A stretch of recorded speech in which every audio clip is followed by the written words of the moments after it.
It's likely that you don't have low libido, and it's more that you just don't want to have the sex you're having. So I see a trend, especially in long-term relationships, especially those with kids, where couples stop having sex. Women usually come to me saying, I don't feel horny anymore. I don't feel the desire to have sex anymore. Maybe something is wrong with me, or we need to get the spark back in our relationship, or they think about infidelity altogether. But when we actually look closer, it's not that they don't want sex or that they're not attracted to their partner.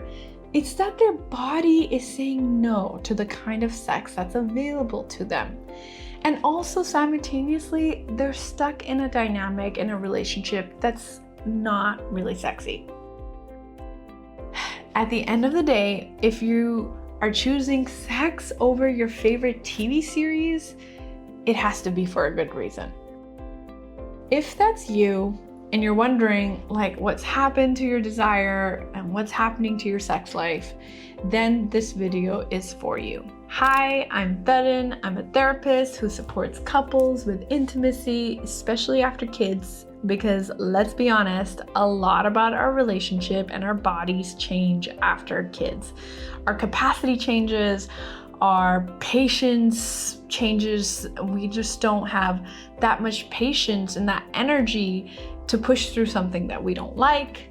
Our desire to perform is lower, and a dynamic sort of merges in relationships where you're talking more logistics and you're feeling more like roommates than lovers. Sometimes even sister-brother dynamic, or the worst, parent-child dynamic, especially for the ones who have managerial role in the relationship. Okay, that can be a really hard thing to shift out of. And especially when you're starved for not a lot of alone time and not a lot of time to process some old resentments, you're not having a lot of external support, and demanding jobs and aging parents. That's a lot of stress in the relationship. There's a lot of research that I've looked into in this topic of pleasure, showing that when your body's in stress or survival mode, it literally deprioritizes pleasure, meaning you don't have access to pleasure because your body's in survival mode.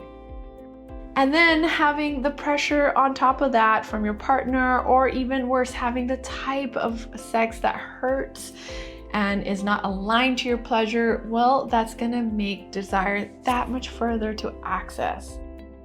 What happens often, and I see this a lot in my clients, is they get stuck. A pattern emerges where one is pursuing and the other one is distancing.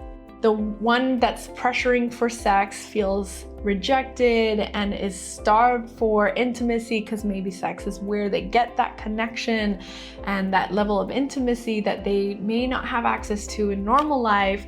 And the one that's feeling the pressure wants autonomy and not another thing on their list to do.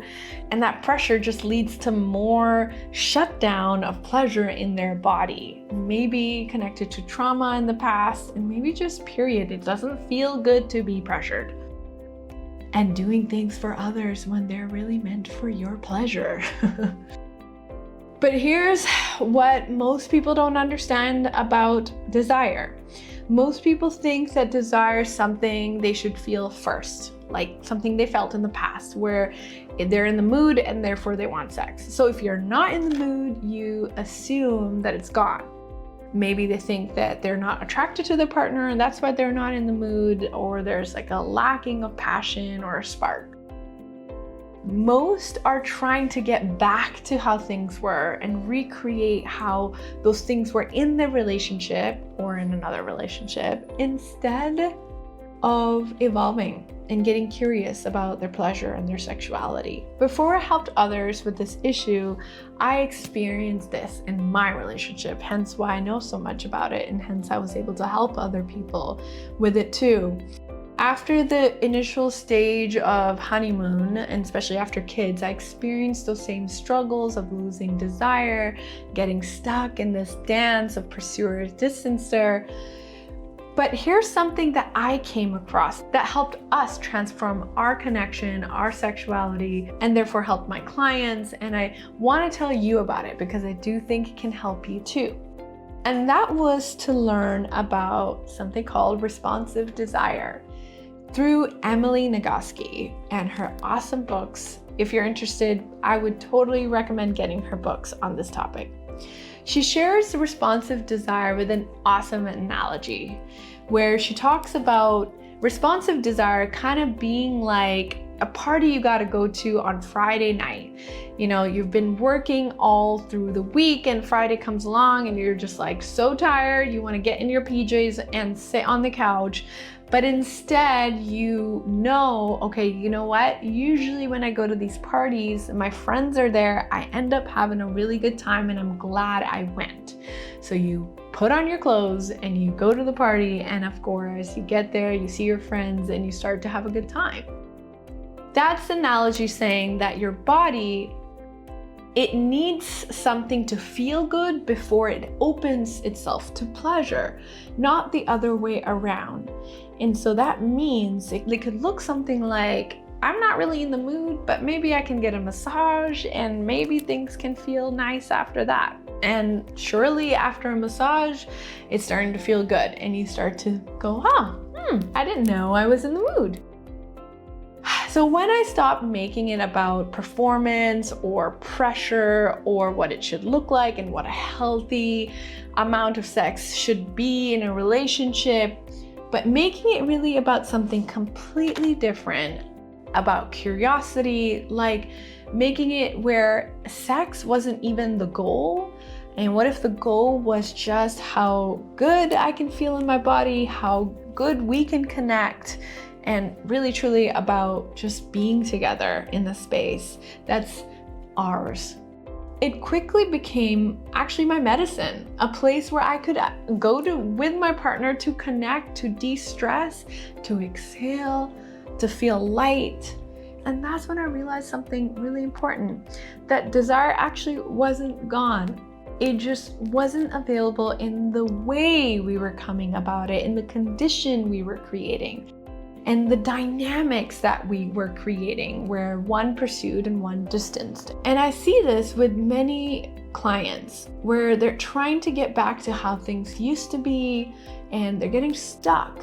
Instead of learning how desire actually works after kids, after the stress, after life totally gets full, they're confused and they just don't know how to get back to it. The truth is that you don't really need to find the spark again. You just need to create a different kind of fire, one that's slower, more intentional, more connected to your body, one that doesn't come from pressure, but from actually feeling good, from putting pleasure first. It can be a really hard thing to get out of, but once you have the know-how and once you start getting curious and once the pressure dissolves, it's actually quite easy and actually beautiful, because change to pleasure, change to how things have been in your sex may not be a bad thing. It can actually lead to some good stuff. So if this resonates with you, this is exactly what I do with couples, especially after kids, helping them rebuild intimacy in a way that actually fits and is expansive and is evolved in their life. If you want me to discuss more on this topic, leave a comment below and follow along and let's go deeper into this. Thanks for watching. We'll see you again.